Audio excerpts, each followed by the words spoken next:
Hello students, welcome to all of you on my YouTube channel learn English, जहां मैं हूं पारुल, आपके educator. और आज मैं इसी क्रम में चलते हुए माय चाइल्डहुड चैप्टर नंबर 6 है बुक बिहाइव से, उसको आज मैं एक्सप्लेन करूंगी। और ये हमारा जो चैप्टर है माय चाइल्डहुड फ्रेंड्स, ये लिखा है डॉक्टर APJ अब्दुल कलाम ने, जो कि हमारे भारत के 11वें राष्ट्रपति रह चुके हैं। और तो चलिए टेक्स्ट पर। I was born into a middle-class Tamil family in the Iceland town of Rameshwaram in the erstwhile Madras state। अब वो यहाँ पर बता रहे हैं स्टूडेंट्स, यहाँ पर उन्होंने जो शुरुआत की है वो इससे की है कि मेरा जो जन्म हुआ था, मतलब मेरा जन्म एक मिडिल क्लास यानी मध्यम वर्गीय तमिल परिवार में रामेश्वरम के आइसलैंड टाउन माने, आइसलैंड माने बच्चों क्या होता है आपको पता है? आइसलैंड माने होता है जैसे कि समुद्र होता है ना, समुद्र के बीच में जो टापू टाइप होती हैं उसमें, तो आइसलैंड टाउन था रामेश्वरम का, उसमें इनका जन्म हुआ था। और वहाँ पर ये कहाँ पर था? ये एर्स्पाइल मद्रास स्टेट, जो कि मद्रास स्टेट में ये पड़ता है। My father Jainulabdeen had neither much formal education nor much wealth. अब ये कह रहे हैं कि मेरे जो पिता थे जैनुल लब्दीन, ना तो उनके पास में कोई फॉर्मल एजुकेशन थी, यानी कि ना तो वो पढ़े लिखे थे और ना ही उनके पास में पैसा था।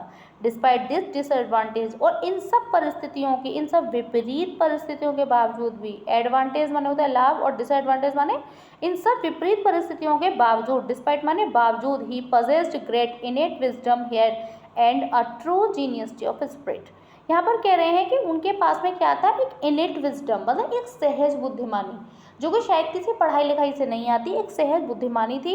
और एक कैसी थी? स्पिरिट, जीनियस ऑफ स्पिरिट माने एक उनकी ट्रू जीनियस ऑफ स्पिरिट माने एक आत्मा की, सच्ची आत्मा की शुद्धता, मतलब एक सच्ची आत्मा थी उनके पास, मतलब एक सच्चे इंसान थे वो। He had an ideal helpmate in my mother आशी अम्मा।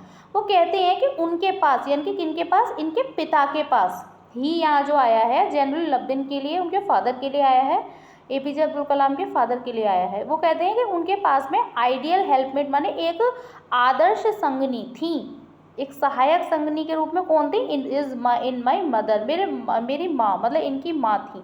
उनका नाम था आशी अम्मा, यानी कि इनके फादर का नाम था जैनुल लब्दीन और इनकी माँ का नाम था आशी अम्मा। I do not recall the exact number of people she fed every day. अभी कह रहे हैं मैं जो है उन लोगों का एग्जैक्ट नंबर तो मुझे नहीं पता, मतलब एग्जैक्ट कितने लोग खाना खाते थे ये तो मुझे नहीं पता। यहाँ पर कह रहे हैं ना वो, I do not recall the exact number of people she fed every day, मतलब शी यहाँ आ रहा है आशी अम्मा के लिए कि उनकी जो मदर थी वो प्रत्येक दिन लोगों को खाना खिलाती थी। लेकिन अब वो कह रहे हैं कि यहाँ पे मुझे लोगों का एग्जैक्ट नंबर तो याद नहीं है, but I am quite certain that far outsiders ate with us than all the members of our own family put together।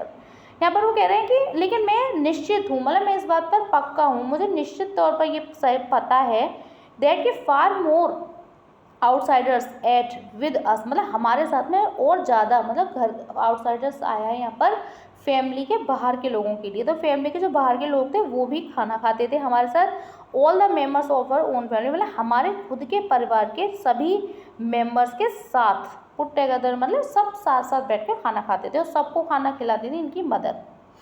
तो अब है second stanza. I was one of many children, ये कह रहे हैं मैं कई बच्चों में से एक था, मतलब कई सारे बच्चे थे इनके घर में, कई बहन भाई थे, उनमें से ये एक थे। A short boy with rather undistinguished look, born to tall and handsome parents. यहाँ पर कह रहे हैं एक शॉर्ट बॉय, मतलब इनकी हाइट कम थी तो अपने लिए कह रहे हैं एक शॉर्ट बॉय, एक छोटा boy with rather undistinguished look, मतलब लुक कैसा था? बहुत ज़्यादा सुंदर नहीं थे ये, तो कह रहे हैं बहुत ज़्यादा साधारण सा लुक वाला, और एक छोटा सा लड़का था मैं, जिसने कहाँ जन्म लिया था? Born to tall and handsome parents, मतलब इनके माता पिता ये शॉर्ट थे तो वो टॉल थे, लंबे थे, और ये इतने सुंदर नहीं थे लेकिन वो हैंडसम पेरेंट्स थे, मतलब सुंदर थे इनके माता पिता और लंबे थे। We lived in our ancestral house. अब वो यहाँ पर कहते हैं कि हम अपने पूर्वजों के मकान में ही रहते थे, हम अपने पूर्वजों के घर में रहते थे। Which was built in the middle of the 19th century, जो कि कब बनाया गया था? बनाया गया था 19वीं शताब्दी के मध्य में बनाया गया था। It was a fairly large पक्का हाउस। यहाँ पर पक्का इन्होंने, मतलब इंग्लिश में भी इन्होंने हिंदी का यूज़ किया है, हिंदी वर्ड का। यहाँ पर कह रहे हैं ये बहुत ही ज़्यादा मतलब साफ़ सुथरा सा, एक लंबा मतलब लार्ज माने एक बड़ा और एक पक्का हाउस था, made of limestone and brick. Limestone होता है बच्चों किसका बना हुआ था, वो चूने पत्थर का, और ईंट का, ब्रिक माने ईंट। On the mosque street in the Rameswaram, और ये कहाँ पर था, रामेश्वरम में मेस्क्यू स्ट्रीट पर था। तो ये एक बहुत ही बड़ा पक्का हाउस था जो कि चूने पत्थर और ईंट का बना हुआ था, और ये रामेश्वरम में मस्जिद वाली गली में था। My austere father used to avoid all inessential comforts and luxuries. अभी कह रहे हैं ऑस्टियर माने आया है स्टूडेंट्स यहाँ पर कठोर के लिए, मतलब मेरे जो कठोर पिता थे, गंभीर पिता, मतलब ऐसा होता है ना कोई व्यक्ति थोड़ा सा वैसे नेचर का होता है, थोड़ा सा है ना, थोड़ा सा फादर जो होते हैं थोड़ा सा रूडली टाइप होते हैं, तो यहाँ उस ऑस्टियर जो आया है उसके लिए वर्ड आया है। तो यहाँ पर मेरे जो पिता थे वो क्या करते थे, सभी इन एसेंशियल माने होता है स्टूडेंट्स आवश्यक, और इन एसेंशियल माने अनावश्यक, मतलब एक अनावश्यक कंफर्ट यानी कि जो सुविधाएं थी, और लग्जरी जो मतलब हमारे भौतिक साधन होते हैं जो हमको सुख प्रदान करते हैं, वो चीज़ें जो थी उन सबको वो अवॉइड करते थे। However, all necessities were provided for in terms of food, medicine and cloth। मतलब हालांकि वो इन सब चीज़ों के अंगेज थे, लेकिन वो यहाँ पर ये बता रहे हैं, लेकिन फिर भी ये था कि ऑल नेसेसिटीज़ मतलब सभी जो आवश्यकताएं थी वो प्रोवाइड माने उपलब्ध कराई जाती थी, किसके लिए, किस टर्म्स में, चाहे वो खाना हो, दवाइयाँ हो और कपड़े हो, इसकी आवश्यकता मेरे पिता पूरी करते थे। वो यहाँ ये कहना चाह रहे हैं। In fact, I would say mine was a very secure childhood। अब यहाँ कह रहे हैं बल्कि मैं तो ये कहूँगा कि एक बहुत ही एक सिक्योर एक सुरक्षित बचपन था मेरा, बोथ मेटेरियली एंड इमोशनली। मतलब मेटेरियली इसलिए कि वहाँ उनको सारे मतलब साधन, क्योंकि क्लॉथ है, मेडिसिन है, दवाइयाँ सब उपलब्ध कराई जाती थी, और इमोशनली भी, और इमोशनली कैसे होता है, इमोशनली क्योंकि उन्हें पेरेंट्स का भी बराबर प्यार मिलता था, तो मतलब सभी आवश्यकताएं इनकी फैमिली में पूरी की जाती थी। तो स्टूडेंट्स ये है इसका थर्ड स्टैंजा। अब वो यहाँ पर कह रहे हैं the second world war broke out in 1939। यहाँ पर कह रहे हैं कि द्वितीय विश्व युद्ध शुरू हुआ, ब्रोक आउट माने द्वितीय विश्व युद्ध शुरू हुआ, सेकेंड वर्ल्ड वॉर हो गया द्वितीय विश्व युद्ध, और ब्रोक आउट माने शुरू हुआ कहाँ पर, इन 1939 1939 में। When I was 8 year old, जब मैं 8 साल का था, यानी कि जब यहाँ पर ये कह रहे हैं कि यहाँ पर ये जब 8 वर्ष के थे तब 1939 में दूसरा विश्व युद्ध चल रहा था। For reasons I have never been able to understand. यहाँ पर कह रहे हैं कई कारणों से, आई हैव नेवर बीन मतलब ये मैं समझने में, मतलब इनको ये नहीं समझ पा रहे थे, कह रहे हैं ना I have never been able to understand, इस बात को मैं समझने में असमर्थ हो पा रहा था, मतलब ये नहीं समझ पाए थे कि a sudden demand for tamarind seeds erupted in the market, कि मार्केट में यानी कि बाजार में अचानक से, अ सडन डिमांड माने अचानक ही मांग बढ़ गई थी, फॉर टैमरिंड सीड माने इमली के बीजों की मांग बढ़ गई थी। I used to collect the seeds and sell them to a provision shop on mosque street. यहाँ पर ये कह रहे हैं कि मैं क्या, अब क्योंकि इमली के वो जो बीज थे उनकी मार्केट में मांग बढ़ गई थी, तो ये यहाँ पर कह रहे हैं कि आई यूज टू कलेक्ट, मैं इकट्ठा किया करता था, क्या इकट्ठा करते थे, I used to collect the seeds मतलब इमली के बीजों को इकट्ठा करते थे, एंड सेल देम और उनको बेच देते थे, किन पर, टू ए प्रोविजन शॉप, यानी कि जो प्रोविजन माने होता है बच्चों परचूनी की दुकान, जो टॉफ़ी बिस्किट की दुकान होती है ना उसको बोलते हैं प्रोविजन शॉप। तो और प्रोविजन शॉप पर हम ये परचूनी की दुकान पर बेच देते थे, मेस्क्यू स्ट्रीट मतलब जहाँ ये रहते थे मेस्क्यू स्ट्रीट मस्जिद वाली गली में, वहीं। A day's collection would fetch me the princely sum of 1 anna. अब ये कह रहे हैं, यहाँ पर ये क्या कह रहे हैं, यहाँ पर ये बता रहे हैं कि एक दिन का जो कलेक्शन होता था वो इनको क्या देता था, प्रिंसली सम ऑफ 1 आना, मतलब एक 1 आना मतलब एक अच्छी खासी, प्रिंसली माने एक जीनियस, और एक बड़ी ही एक अच्छी खासी इनको मतलब पैसे मिल जाते थे, उससे बड़ा इनको अच्छा सा लगता था, 1 आने की अच्छी खासी इनको रकम मिल जाती थी।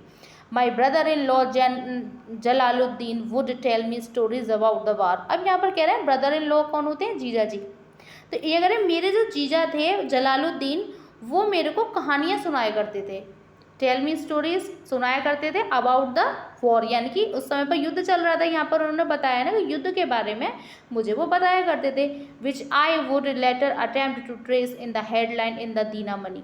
और यहाँ पर कह रहे हैं जो कि मैंने बाद में क्या करा, मतलब इनको फिर क्या करते थे, later attempt to trace in the headline. अब ये हेडलाइन को ट्रेस करते थे, यानी कि हेडलाइन जो वो बताते थे उसी हेडलाइन को अखबार में ढूंढते थे, और उस अखबार का नाम था इन दीना मनी। इन दीना मनी जो है एक न्यूज़पेपर का नाम है। तो दीना मनी इसको याद रखिएगा आप। दीना मनी नाम के न्यूज़पेपर में ये उनको फाइंड आउट करते थे, पता वो उसको देखते थे, जो जो न्यूज़ वो बताते थे। Our area being isolated was completely unaffected by the war. अब यहाँ पर कह रहे हैं कि हमारा जो एरिया था, हमारा जो इलाका था, वो बड़ा एकांत पड़ जाता था, मतलब जहाँ युद्ध हो रहा था वो अलग था, लेकिन आइसोलेटेड बड़ा अलग थलग पड़ जाता था। तो वॉज कम्प्लीटली अनअफेक्टेड, जो कि पूरी तरह से अप्रभावित था बाय द वॉर, युद्ध के द्वारा, मतलब वहाँ पर युद्ध का उतना असर नहीं था। अब वो कहते हैं कि but soon India was force to join the allied forces and something like a state of emergency was declared. अब यहाँ कह रहे हैं बट सून, लेकिन जल्द ही भारत को दबाव डाला गया। तो किस चीज़ का दबाव डाला गया? दबाव डाला गया उनको एलाइड फोर्सेस, मतलब ऐसा होता है जब ये देश जो होते हैं ना, जैसे कि कंट्रीज होती हैं, तो एक दूसरे से संधि कर लेते हैं कि जब कभी आपको प्रॉब्लम होगी हम आपकी हेल्प करेंगे। तो क्योंकि विश्व में युद्ध चल रहा था, तो वर्ल्ड में युद्ध चल रहा था, तो इंडिया भी किसी की संधि से, तो एलाइड फोर्सेज माने जहाँ वो जुड़ा हुआ था उन संधियों से, तो वो कंट्रीज जो है उस पर फोर्स कर रही थी कि आप भी हमारी हेल्प करिए। इसीलिए क्या होता है कि जब वो जो है इस इंडिया को भी फोर्स किया जा रहा था, तो इंडिया भी उस चीज़ में, मतलब इंडिया को भी ज्वाइन करना पड़ा, मतलब हेल्प करनी पड़ी। And something like a state of emergency, और कुछ ऐसे स्टेट थे भारत के जिनमें इमरजेंसी डिक्लेयर्ड कर दी गई। डिक्लेयर माने घोषित कर दी गई, यानी कि आपातकाल घोषित कर दिया। The first casualty came in the form of the suspension of the train halt at Rameswaram station. अब यहाँ पर कह रहे हैं कि पहली कैजुअलिटी कब आई? पहली कैजुअलिटी जब आई, किस फॉर्म में आई, यानी कि किस रूप में आई? वो आई थी ट्रेन के रूप में। सस्पेंशन ऑफ द ट्रेन माने ट्रेन को रोकने के रूप में। Train halt at the Rameswaram station, मतलब रामेश्वरम स्टेशन पर ट्रेन को थोड़ी देर के लिए रोक दिया गया था। The newspaper now had to be bundled and thrown out from the moving train on the Rameswaram road between Rameswaram and Dhanushkodi. अब यहाँ पर ये कह रहे हैं कि जो न्यूज़पेपर था, अब उसको क्या करना पड़ता था? हैड टू बी बंडल्ड, यानी कि उनके गट्ठर बनाने पड़ते थे। एंड थ्रोन आउट माने फेंक देना, उनको फेंक दिया जाता था। कहाँ से? फ्रॉम द मूविंग ट्रेन, चलती हुई ट्रेन से रामेश्वरम रोड पर, जो कि रामेश्वरम और धनुषकोडी के बीच में पड़ती थी।